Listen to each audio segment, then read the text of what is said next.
સ્વાગત છે શિક્ષા છે શિક્ષા ફાઉન્ડેશનની એજ્યુકેશન ઓનલાઈન પ્લેટફોર્મ ચેનલ ઉપર. ઇફ હું વાત કરું શિક્ષા છે શિક્ષા ફાઉન્ડેશનની, તો આ જે સંસ્થા જે છે, આ જે એનજીઓ જે છે, એ પાછલા 5 વર્ષથી શિક્ષણના ક્ષેત્રમાં બાળકોને કંઈ ના કંઈ રાઈટ એ હેલ્પ કરવા માટે કે ફ્રીમાં એજ્યુકેશન પ્રોવાઈડ કરવા માટે એ પૂરતો પ્રયાસ કરી રહ્યો છે. અને એ જ પ્રયાસમાં શિક્ષા છે શિક્ષા ફાઉન્ડેશને મિશન ખાકીનું લોન્ચ કર્યું છે, જેની અંદર આવનારી પરીક્ષા પીએસઆઈ અને કોન્સ્ટેબલ માટે ફ્રીમાં અમે લોકો ફિઝિકલ ટ્રેનિંગ તો તમને આપ સૌને આપીએ જ છે. સાથે સાથે અમે લોકો તમને ઓનલાઈન ચેનલ પ્લેટફોર્મના માધ્યમથી અમે લોકો તમને એજ્યુકેશન અને ઇમ્પોર્ટન્ટ લેક્ચર્સ જે તમારી એક્ઝામમાં યુઝફુલ થશે, અમે લોકો તમને એ પણ પ્રોવાઈડ કરવાની અમે પ્રયત્ન કરી રહ્યા છે. સો હું આશા રાખું છું કે જેમ તમે અમારી ચેનલને તમે આવકારો છો એ જ રીતે તમે અમને બધા સૌને અપનાવો અને આપણે બધા કનેક્ટેડ રહેશું ટિલ યોર લાસ્ટ એક્ઝામ, કે જ્યાં સુધી તમારું રિઝલ્ટ નહીં આવે ત્યાં સુધી. ક્લિયર? મારું નામ છે હર્ષ ગુપ્તા અને ઇફ હું મારું ઇન્ટ્રોડક્શન આપું તો હું યુપીએસસી ફેકલ્ટી છું પાછલા 7 વર્ષથી ઇન ગુજરાત. મેં સુરત, અમદાવાદ, વડોદરા, રાજકોટ, ગાંધીનગર, મેં આ બધા જ સિટીઝમાં સારી જગ્યાએ મેં યુપીએસસી અને જીપીએસસી ક્લાસ 1-2ના હું લેક્ચર્સ લઉં છું. ઓકે, મેં યુપીએસસી મીન્સ 3 વાર આપી છે અને જીપીએસસી ક્લાસ 1-2 મીન્સ મેં 5 વાર લખી છે. ક્લિયર? અને હું શિક્ષાથી શિક્ષા ફાઉન્ડેશન સાથે હું હાલમાં જોડાયો છું આપ સૌના માટે. ક્લિયર છે? અને મારો જે વિષય અહીંયા રહેશે તે રહેશે બંધારણ, ભારતનું બંધારણ. સો આપણે ફક્ત ને ફક્ત આપણે ખાલી એક્ઝામ પોઈન્ટ ઓફ વ્યૂથી જે વસ્તુ ઇમ્પોર્ટન્ટ છે આપણે એ બધી જ વસ્તુ આપણે કવર કરવાની ટ્રાય કરશું કે ક્વેશ્ચન્સ કયા રીતથી આવે છે, એ લોકો કયા રીતથી એ લોકો ઓપ્શન્સ મૂકે છે. ઓકે, સો આપણે એ જ પેટર્નમાં આપણે થ્રુઆઉટ આખી આ લેક્ચર સિરીઝ આપણે એ રીતે કન્ટિન્યુ કરશું. હવે રહી વાત લેક્ચરના માધ્યમની કે મોડ ઓફ લેંગ્વેજ. સો લેક્ચરનો માધ્યમ જે રહેશે એ મારો 3 લેંગ્વેજમાં રહેશે, ગુજરાતી, હિન્દી અને ઇંગ્લિશ. હવે તમે કહેશો કે સર આ 3 લેંગ્વેજ કેમ? તો આપણા ચેનલ પર કે આપણા સંસ્થા સાથે એવા ઘણા બધા બાળકો છે જેનું નોન ગુજરાતી બેકગ્રાઉન્ડ છે, જે લોકોને ગુજરાતી કદાચ નથી આવડતી કે કદાચ એમનું ગુજરાતી વીક છે કે પછી કોઈ ઇંગ્લિશ મીડિયમ સ્ટુડન્ટ છે. સો એ લોકોને પણ આ લેક્ચર્સ ખબર પડે અને એ લોકો આપણી સાથે કનેક્ટેડ રહે અને એ લોકો મારા બધા ટોપિક્સને કનેક્ટ કરી શકે એક્ઝામમાં. એટલે જ કંઈ ના કંઈ મેં આ લેંગ્વેજ 3 માધ્યમમાં ડિસાઇડ કરી છે, ઇંગ્લિશ, ગુજરાતી અને હિન્દી. બોર્ડ વર્ક મારું જે પણ હશે, કોઈ પણ તમારા ઇમ્પોર્ટન્ટ ટર્મ્સ હશે તે હું ગુજરાતી અને ઇંગ્લિશ બંને ટર્મ્સ એક સાથે જ લખીશ. ક્લિયર? સાથે સાથે તમને લેક્ચર્સના તમને પીપીટી, પીડીએફ કે સ્ટડી મટીરિયલ્સ રેગ્યુલરલી તમને ચેનલ્સ પર તમને શેર કરવામાં આવશે. તમને તમારા કોઈ પણ ડાઉટ્સ હોય તો તમે અમારા વિડીયો નીચે કમેન્ટ કરીને તમારા ડાઉટ્સ સોલ્વ ક્લિયર કરી શકો છો. કે પછી જ્યારે તમે ફિઝિકલ ટ્રેનિંગ માટે આવો છો ત્યારે પણ હું ત્યાં હાજર હોઉં છું, તો ત્યારે પણ તમે રૂબરૂ મને મળીને તમે તમારા ડાઉટ્સ ક્લિયર કરી શકો છો. ક્લિયર? સો હવે કંઈ ના કંઈ આપણે સ્ટાર્ટ કરીએ right with our first topic. Clear? And આજનું જે આપણું ટોપિક છે એ છે બેઝિકલી અનુચ્છેદ 1 થી લઈને અનુચ્છેદ 4 સુધી. હવે આ જે અનુચ્છેદ 1 થી 4 જે છે એ તમારું બેઝિકલી કઈ વસ્તુ માટે છે તમે જોવા જાઓ તો એ છે બેઝિકલી ભારતીય બંધારણનું સંઘ અને તેનું રાજ્ય ક્ષેત્ર. રાઈટ? સંઘ એટલે યુનિયન અને રાજ્ય ક્ષેત્ર એટલે રાજ્ય એટલે સ્ટેટ. સો આ જે પર્ટિક્યુલર આર્ટિકલ 1 to 4 રાઈટ, એ જે તમારા આર્ટિકલ્સ જે છે કે એ જે તમારા અનુચ્છેદ જે છે એ વાત કરે છે ભારત એક સંઘ યુનિયનની અને એક વાત કરે છે એક સ્ટેટની. ક્લિયર? આમાં તમે એ જો આપણે આ વસ્તુમાં એ રીતથી રાખીએ કે આર્ટિકલ 1 કે અનુચ્છેદ 1 શું કહે છે, અનુચ્છેદ 2 શું કહે છે, અનુચ્છેદ 3 શું કહે છે અને અનુચ્છેદ 4 શું કહે છે. ક્લિયર? મારી એક તમને એક એડવાઇસ રહેશે કે તમે બધા જ જ્યારે પણ તમે લેક્ચર જોવા બેસો છો તો તમે તમારી જોડે નોટબુક અને પેન લઈને બેસો. હું તમને કંઈ પણ વસ્તુ કહું છું તમે એને ધ્યાનથી સાંભળો અને તમને જે પણ ઇમ્પોર્ટન્ટ લાગે છે ત્યાં જ તમે તમારી નોટ્સ બનાવતા તમે નોટ્સ કન્ટિન્યુઅસ તમારા નોટ્સ તમે બનાવતા રહો. એનાથી એક ફાયદો એ થાય કે આગળ જઈને જ્યારે તમારી એક્ઝામ આવશે ને તો આ નોટ્સ તમને ક્વિક રિવિઝન માટે બહુ જ તમને હેલ્પફુલ થઈ શકે છે. ક્લિયર? સો ઓલવેઝ તમે તમારા પેન અને પેપર સાથે લઈને જ બેસશો. બીજી વસ્તુ કે તમે કોઈ પણ લેક્ચર સ્કીપ કરતા નહીં. ક્લિયર? અને રહી વાત લેક્ચરનું ટાઈમિંગની, હું એક ટ્રાય રાખીશ કે લેક્ચર ટોપિક વાઇઝ છે ને, હું એક ટ્રાય રાખીશ કે 30 થી 40 મિનિટનો જ હું એક લેક્ચર રાખીશ કે એક વિડીયો રાખીશ. એનાથી ફાયદો એ થાય કે કોઈ જોબ વાળા હોય કે કોઈ સ્ટુડન્ટ કોલેજ જતું હોય કે કોઈ કામ કરતું હોય ને, તો 30-40 મિનિટ પણ એ ઇઝીલી કશે એ સમય કાઢી જ શકે છે અને ફટાફટ એ લેક્ચર જોઈ શકે છે. રાઈટ. સો મારો પૂરતો પ્રયાસ એ જ રહેશે કે આપણે લાંબા લાંબા વિડીયોઝ આપણે નહીં બનાવશું. કલાક, 2 કલાક, 3 કલાકના આપણે એટલે લાંબા વિડીયો બનાવવાની કોઈ જ જરૂર નથી. કદાચ એકાદ વાર જો આપણું 1 જ કલાકનું કે લેક્ચર થશે તો તમને પહેલાથી જાણ કરી દેવામાં આવશે. બાકી મોસ્ટ ઓફ ધી ટાઈમ આપણું જે લેક્ચર ટાઈમ કે વિડીયો ટાઈમ જે છે એ આપણું 30 થી 40 મિનિટની વચ્ચે જ રહેશે. સો દેટ કે બાળકો માટે પણ આ ઇઝી થઈ જાય, એને ઇઝીલી ધ્યાનથી જોઈ શકે છે, એક રિવિઝન પોઈન્ટ ઓફ વ્યૂથી પણ ઇઝીલી એને યાદ કરી શકે છે. સો કાઇન્ડલી મેક શ્યોર કે તમે તમારી જ્યારે બી તમે લેક્ચર જોવા બેસો છો, તમે તમારી જોડે નોટબુક અને પેન રાખો અને હું જે પણ વસ્તુ કહું છું તમે એને ધ્યાનથી સાંભળો. ક્લિયર. અને તમે એને સાથે તમારા નોટબુકમાં તમે નોટ ડાઉન કરતા જાઓ અને તમે એની નોટ્સ તમે પ્રિપેર કરતા જાઓ. ક્લિયર. ચાલો, હવે આપણે વાત કરીએ અનુચ્છેદ 1 કે બેઝિકલી અનુચ્છેદ 1 છે શું. તો તમે આ જોઈ શકો છો અનુચ્છેદ 1 બેઝિકલી શું કહે છે કે સંઘનું નામ અને રાજ્ય ક્ષેત્ર.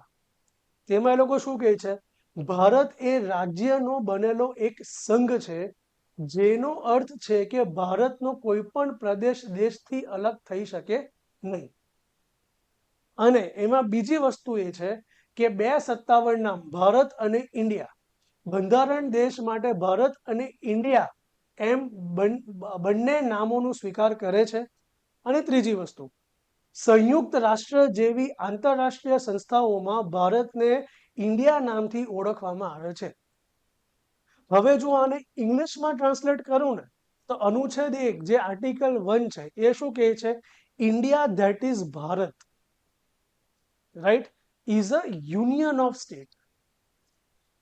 ક્લિયર. તો આનો મતલબ શું થાય કે ઇન્ડિયા ધેટ ઇઝ ભારત, કે ઇન્ડિયા જે બેઝિકલી ભારતથી ઓળખાય છે.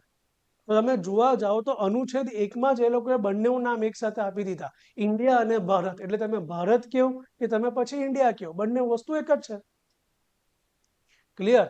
અને બીજું શું કહે છે કે it is a union of state. Union of state એટલે કે ભારત એ રાજ્યનો સંઘ છે.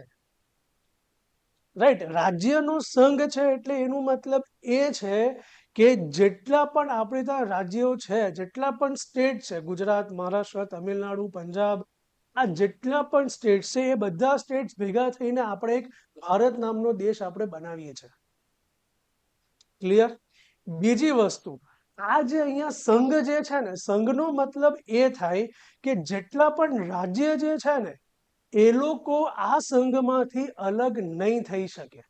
કાલ ઉઠીને જો બેઝિકલી એવું થાય કે પંજાબ વાળા કહે છે કે ભાઈ અમારે હવે ભારતના સંઘમાંથી અલગ થઈને પોતાનું એક અલગ દેશ બનાવવું છે ખાલિસ્તાન નામનું, કે પછી ગુજરાત વાળા કહે કે ભાઈ અમારે ભારતના સંઘમાં નથી રહેવું, કે પછી તમિલનાડુ કહે કે ભાઈ મારે ભાઈ ભારતના સંઘમાં નથી રહેવું. સો એ રીતથી એ પોસિબલ નથી. સંઘનો મતલબ જ એ થાય કે આપણું બંધારણ જે છે એ કોઈ પણ રાજ્યને આ અધિકાર નથી આપતું કે તમે ભારતના સંઘમાંથી તમે અલગ થઈ શકો. ક્લિયર. એટલે આનું એક મતલબ આ પણ થઈ જાય છે. તો યાદ રાખજો કે ઇન્ડિયા ધેટ ઇઝ ભારત, એટલે તમે બંનેનું નામ યુઝ કરીશું, તમે ઇન્ડિયા કહો કે તમે ભારત કહો. ક્લિયર. એ એક બેઝિકલી રાજ્યનો સંઘ છે. અને તમે હવે આ સંઘનો મતલબ ખબર પડી કે આ બધા સ્ટેટ્સ ભેગા મળીને એક આખું ઇન્ડિયા નામનું કન્ટ્રી બનાવે છે. અને આ જેટલા પણ રાજ્યો છે તેને ભારત દેશમાંથી અલગ થવાનો કોઈ જ અધિકાર નથી. ક્લિયર. ચાલો, હવે આપણે વાંચીએ આર્ટિકલ અનુચ્છેદ 2. અનુચ્છેદ 2 શું કહે છે, નવા રાજ્યોનું પ્રવેશ કે સ્થાપના, એનું ટાઇટલ છે. રાઈટ. સંઘમાં નવા રાજ્યોનો સમાવેશ. આ અનુચ્છેદ સાંસદને એક એવા નવા રાજ્યોનું ભારતીય સંઘમાં પ્રવેશ આપવા અથવા સ્થાપના કરવાની સત્તા આપે છે જે પહેલા ભારતનો ભાગ ન હતા. સંસદની સર્વોપરી સત્તા. ભારતીય સંઘમાં નવા પ્રદેશોને રાજ્ય તરીકે સામેલ કરવાની સત્તા સંપૂર્ણપદે સાંસદ પાસે છે. હવે તમે જો, સૌથી પહેલા તો આ લોકો જે અહીંયા વાત કરે છે ને, તમે પહેલા તો એક આ વાંચો, આ અનુચ્છેદ સાંસદને એવા નવા રાજ્યોને ભારતના સંઘમાં પ્રવેશ કરવા, નવા રાજ્યોને પ્રવેશ આપવાનો અથવા સ્થાપના કરવાની સત્તા આપે છે જે પહેલા ભારતનો ભાગ ન હતા. ક્લિયર? એટલે કાલ ઉઠીને જો હવે આપણે એવું કરીએ કે એક એવા રાજ્યો, એટલે ભારત સરકાર પાસે આ અધિકાર છે અનુચ્છેદ 2 દ્વારા કે એ નવા રાજ્યનું સ્થાપિત કરી શકે છે કે એની અંદર ભારત સંઘની અંદર એમનું સમાવેશ કરી શકે છે જે પહેલા ભારતના સંઘના હિસ્સો કે બેઝિકલી પાર્ટ નહીં હતા. આનું મતલબ એ થાય કે કાલ ઉઠીને માની લઈએ કે સિંધ નામનું જે એક રાજ્ય છે પાકિસ્તાનનું, હવે સિંધ એવું કહે કે ભાઈ મારે હવે પાકિસ્તાનની અંદર નથી રહેવું અને મારે ઇન્ડિયા સાથે મર્જ થઈ જવું છે. ક્લિયર? તો ભારત સરકાર પાસે અધિકાર છે કે સિંધને ભારતના સંઘની અંદર એનો સમાવેશ કરી શકે છે અને સિંધ જે છે એ પહેલા ભારતના સંઘનો બેઝિકલી હિસ્સો નહીં હતો, એ પાર્ટ નથી. એટલે નવા રાજ્યો બનાવવાની. ક્લિયર? એટલે આ એ રીતથી થાય. અને આ જે બેઝિકલી અધિકાર જે છે એ આપણું બંધારણ ફક્ત ને ફક્ત સાંસદને જ આપે છે. એટલે ઇન્ડિયાનું પાર્લામેન્ટ પાસે જે અધિકાર કે પાવર છે કે એ આ વસ્તુ કરી શકે. તમને એક્ઝામમાં એ કહેશે કે અનુચ્છેદ 2 ના અનુકૂળ, રાઈટ, આ ભારતનું બંધારણ સાંસદ અને રાજ્યોની વિધાનસભા બંનેને અધિકાર આપે છે નવા રાજ્યનો સમાવેશ કરવા ભારતીય સંઘની અંદર. તો એ વસ્તુ ખોટી છે. ફક્ત ને ફક્ત આ ખાલી, રાઈટ, નવા પ્રદેશ રાજ્ય તરીકે સામેલ કરવાની સત્તા સંપૂર્ણ પદે સાંસદ પાસે છે. ભારત ઇન્ડિયાની પાર્લામેન્ટ પાસે જ આ સત્તા છે, બીજી કોઈ પાસે આ સત્તા નથી. એટલે કોઈ પણ રાજ્યની સરકાર આ નિર્ણય નહીં લઈ શકે. ક્લિયર? ત્રીજી વસ્તુ, સંસદ કાયદા દ્વારા ભારતીય સંઘના હાલના રાજ્યોની રચના, સીમા, ક્ષેત્ર કે નામ ફેરફાર કરી શકે છે. કે જો અનુચ્છેદ 1 તેમાં આપણે શું જોઈએ છે કે ઇન્ડિયા ધેટ ઇઝ ભારત એ એક રાજ્યનો સંઘ છે. ક્લિયર? પછી અનુચ્છેદ 2 તેમાં આપણે શું વાત, તેમાં આપણે બે વસ્તુઓ, આપણે અહીંયા બે વાત આપણે ધ્યાનમાં રાખવાની. ફર્સ્ટ કે એવા રાજ્યો જે પહેલા ભારતીય સંઘનો પાર્ટ નથી એનો સમાવેશ, રાઈટ, આપણે કરી શકીએ છીએ અનુચ્છેદ 2 દ્વારા. અને આ સમાવેશનો અધિકાર સંપૂર્ણ પદે સાંસદ પાસે છે, બીજા કોઈ પાસે નથી. અનુચ્છેદ 3 એ હવે વાત કરે છે કે ભારતના સંઘના જે રાજ્યો જે છે તેમાં સાંસદ કઈ કઈ વસ્તુ કે ફેરફાર કરી શકે, તેમની સીમા જોમાં લખ્યું જ છે. સાંસદ શું કરી શકે છે? તો રાજ્યનો વિસ્તાર વધારી કે ઘટાડી શકે છે, રાજ્યની સીમામાં ફેરફાર કરી શકે છે, રાજ્યના નામમાં ફેરફાર કરી શકે છે. ક્લિયર? એટલે આનું મતલબ એ થાય કે સાંસદ ભારતના રાજ્યોની સીમામાં ફેરફાર કરી શકે છે કે પછી એમનો જે ક્ષેત્ર જે છે એ વધારી કે ઘટાડી શકે છે કે એમનું નામ બદલી શકે. ક્લિયર? કાલ ઉઠીને જો આપણે વાત કરીએ કે આ તમે એક એક્ઝામ્પલ લો, કેરેલા, જો પહેલા આપણે વાત કરતા ઓરિસ્સા, રાઈટ, ઓરિસ્સાનું નામ બદલાઈને થયું ઓડિશા. રાઈટ? તો આ જે નામમાં જે ફેરફાર થયું, ઓરિસ્સાનું ઓડિશા થયું, એ અધિકાર કોની પાસે છે? સંસદ પાસે.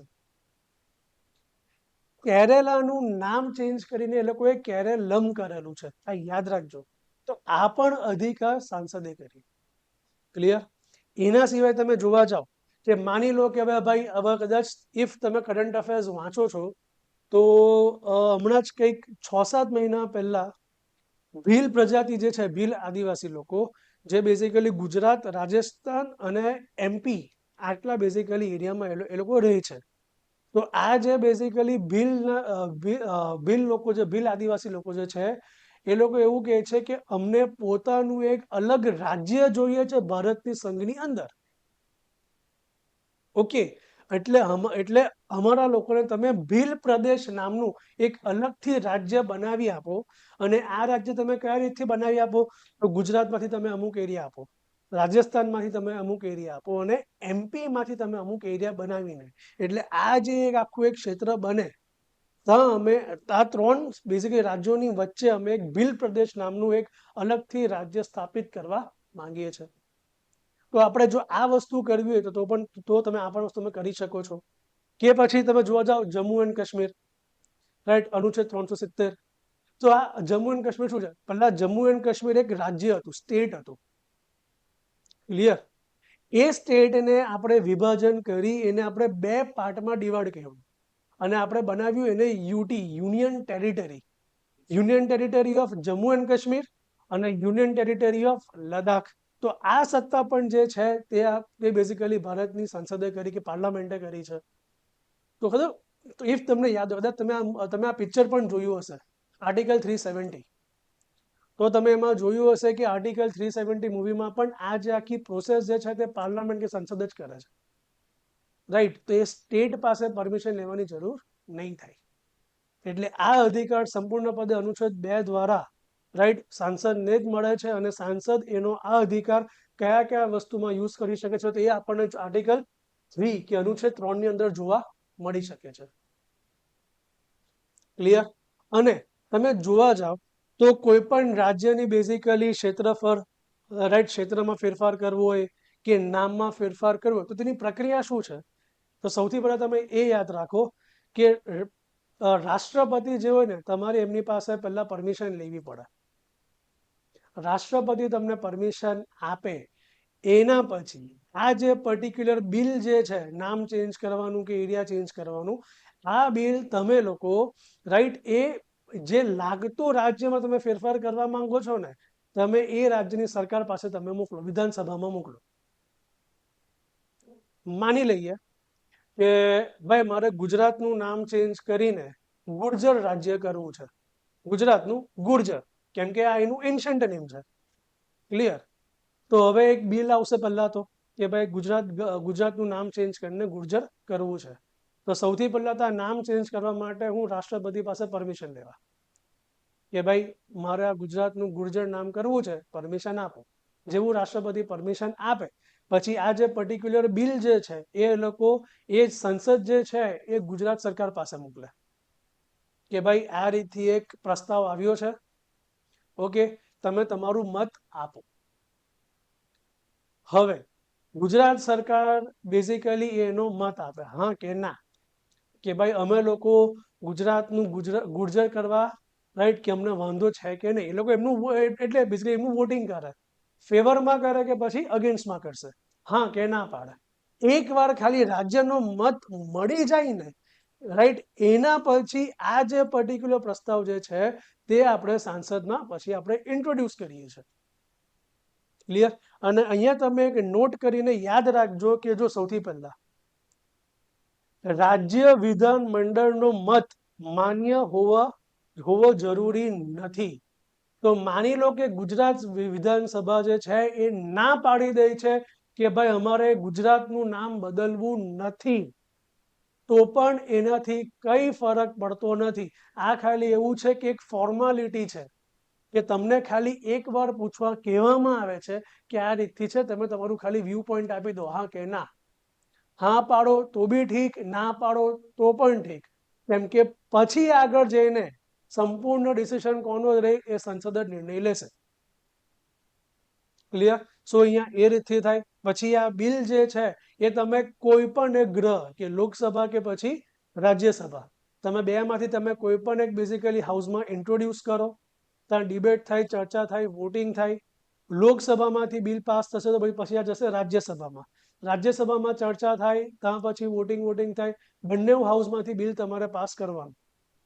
હવે તમે આ પાસ કયા રીતથી કરો? તમે આ પાસ બેઝિક કરશો સામાન્ય બહુમતીથી ફેરફાર કરી શકો છો. સામાન્ય બહુમતી એટલે simple, people present and voting, right, કેટલા લોકો હાજર છે અને એ જેટલા લોકો હાજર છે એમાંથી પણ કેટલા લોકોએ ઇલેક્શનમાં કે વોટિંગમાં પાર્ટિસિપેટ કર્યું, એની મેજોરિટી જોઈએ. તમે આને આ રીતથી માની લો કે ભાઈ લોકસભા જે છે તેમાં એની સ્ટ્રેન્થ છે 545, 545 સ્ટ્રેન્થ છે. જે દિવસે આ બિલ આવ્યું એ દિવસે લોકસભામાં 545 માંથી ખાલી 500 લોકો હાજર હતા. ક્લિયર? અને તો 500 લોકો હાજર છે. આ 500 લોકોમાંથી જ્યારે એ લોકોએ વોટિંગ કરાવ્યું તો ખાલી 300 લોકોએ બેઝિકલી ઇલેક્શનમાં પાર્ટિસિપેટ કરી, વોટિંગ કરવામાં પાર્ટિસિપેટ કર્યું. 200 લોકો કહે છે નથી અમારે હા બોલવું, નથી અમારે ના બોલવું, અમારે વોટ જ નથી કરવું, ઇન શોર્ટ. એટલે 500 માંથી 200 લોકો વોટ નથી કરતા, ખાલી 300 લોકો જ વોટ કરે છે. તો મને આ 300 ની જોઈએ છે મેજોરિટી, એટલે 50% પ્લસ 1, એને કહેવાય મેજોરિટી. તો 300 નું કેટલું થાય? 50%, 150 પ્લસ 1 એટલે 151. એટલે 300 માંથી મને 151 વોટ્સ મળી ગયા, એટલે મારું બિલ પાસ. તમે પછી આ રીતથી નહીં કહી શકો કે ભાઈ હાજર તો 500 હતા તો તમે 251 લાવ. ના, એ રીતથી નહીં થાય. ભાઈ જેટલા લોકો હાજર છે અને જે હાજર છે તેમાંથી પણ કેટલા લોકો વોટ કરે એને કહેવાય સામાન્ય બહુમતી. સો તમારે બંને હાઉસમાંથી, લોકસભા અને રાજ્યસભા, તમારે બંને હાઉસમાંથી સિમ્પલ મેજોરિટી કે સામાન્ય બહુમતી તમારે બિલ પાસ કરાવવાનું. જેવું આ બંને હાઉસમાંથી બિલ પાસ થાય એટલે પછી આ જાય પાછું રાષ્ટ્રપતિ પાસે એની સિગ્નેચર માટે, અને જેવું રાષ્ટ્રપતિ સાઇન કરીને આપી દે એટલે બિલ પાસ, અને નામ ફેરફાર થઈ ગયું કે ક્ષેત્ર બદલાઈ ગયું. એટલે આ આખી પ્રક્રિયા છે, રાઈટ. ફટાફટ જો શોર્ટમાં કહું છું, રાઈટ, સ્ટાર્ટિંગથી. સૌથી પહેલા તમે એક પ્રસ્તાવ લાવો. આ પ્રસ્તાવને તમે રાઈટ લાવવા પહેલા બી તમારે રાષ્ટ્રપતિ પાસે પરમિશન લો. રાષ્ટ્રપતિ હા પાડે, મંજૂરી આપે, એના પછી તમે જે પણ રાજ્યને લાગતા વળગતો આ પ્રસ્તાવ હોય તમે ત્યાં મોકલો. તમે રાજ્યનું તમે એક વ્યૂ પોઈન્ટ લઈ લો, હા કે ના ભાઈ, ઇન શોર્ટ. કેમ કે આમાં એ લોકો હા પાડે કે ના પાડે એનાથી કઈ ફરક પડતો નથી. આગળ જઈને જેવું એક રાજ્યનું એક વ્યૂ પોઈન્ટ મળી જાય, એમનો મત, રાઈટ, એમનો મત મળી જાય, એના પછી પાછું આ બિલ સાંસદમાં આવે. સાંસદના કોઈ પણ એક હાઉસ, જરૂરી નથી કે લોકસભામાં જ આવશે પહેલા કે રાજ્યસભામાં જ તમારે પહેલા લાવવાનું, નહીં. તમે બંનેમાંથી તમે કોઈ પણ એક હાઉસમાં બિલ લાવો, અને તમે પછી તમારે એમાંથી તમારે બંને હાઉસમાંથી બિલ પાસ કરવાનું વિથ સામાન્ય બહુમતીથી. જેવું આ લોકસભા અને રાજ્યસભા બંને હાઉસમાંથી બિલ પાસ થાય પછી આ જશે રાષ્ટ્રપતિની સિગ્નેચર માટે, જેવું રાષ્ટ્રપતિ સાઇન કરે એટલે બિલ પાસ. ક્લિયર? સો આ રીતથી તમે નામ ફેરફાર કરી શકો છો. એટલે આ છે તમારું અનુચ્છેદ 3. અને પછી તમારું આવે છે અનુચ્છેદ 4. એ જોવા જાઓ એ શું કહે છે? કાયદાકીય સ્પષ્ટતા કે બંધારણીય સુધારો નહીં. અનુચ્છેદ 2 અને 3 હેઠળ કરવામાં આવેલા કોઈ પણ ફેરફારને અનુચ્છેદ 367 હેઠળ બંધારણીય સુધારો ગણવામાં આવશે નહીં. સિમ્પલ છે કે તમે 2 અને 3, અનુચ્છેદ 2 અને અનુચ્છેદ 3માં તમે જો કોઈ પણ ચેન્જીસ કરો છો તો તમારે બંધારણીય સુધારો કરવાની જરૂર નથી. આ યાદ રાખજો. કદાચ તમને એમ કે ભારતની સીમા કે ભારતના રાજ્યોના બેઝિકલી સીમા કે ક્ષેત્રમાં તમે કોઈ પણ ફેરફાર કરો તો તમારે બંધારણીય સુધારોનો તમારા પ્રસ્તાવ તમારે બંધારણમાં સુધારો કરવા જ પડે છે, રાઈટ. અંડર આર્ટિકલ 368 કે અનુચ્છેદ 367 ની હેઠળ. તો એ વસ્તુ ખોટી. તમે આર્ટિકલ 2 અને આર્ટિકલ 3માં તમે કોઈ પણ જાતનો ફેરફાર કરો તો તમારે બંધારણીય સુધારો કરવાની કોઈ જ જરૂર નથી. ક્લિયર થાય છે વિદ્યાર્થી મિત્રો? તો આ છે બેઝિકલી આપણું આજનું ફર્સ્ટ ટોપિક. એ ટોપિકનું નામ જ છે સંઘ અને તેનું રાજ્ય ક્ષેત્ર, અનુચ્છેદ 1 થી લઈને અનુચ્છેદ 4. સો હું આશા રાખું છું કે તમને આ વિડીયો બહુ જ સરખી રીતે ખબર પડી હશે. તમે નોટ્સ બનાવી હશે, તમે નોટ્સ સરખી રીતે રિવાઇઝ કરો. લાગે તો તમે ફરી એકવાર તમે લેક્ચર જો, અને પછી તમને કોઈ પણ ડાઉટ લાગે છે તો તમે કમેન્ટ સેક્શનમાં મેન્શન કરી શકો છો. કે જ્યારે પણ તમે ફિઝિકલ ટેસ્ટ માટે જાઓ છો રનિંગ માટે, તો ત્યાં પણ હું હાજર રહું છું. તો તમે ત્યાં પણ મને આવીને તમે પૂછી શકો છો તમારા ડાઉટ્સ. ક્લિયર? સો પાછા આપણે મળશું with some new topic. Okay, ત્યાં સુધી દોડતા રહો અને વાંચતા રહો. Thank you.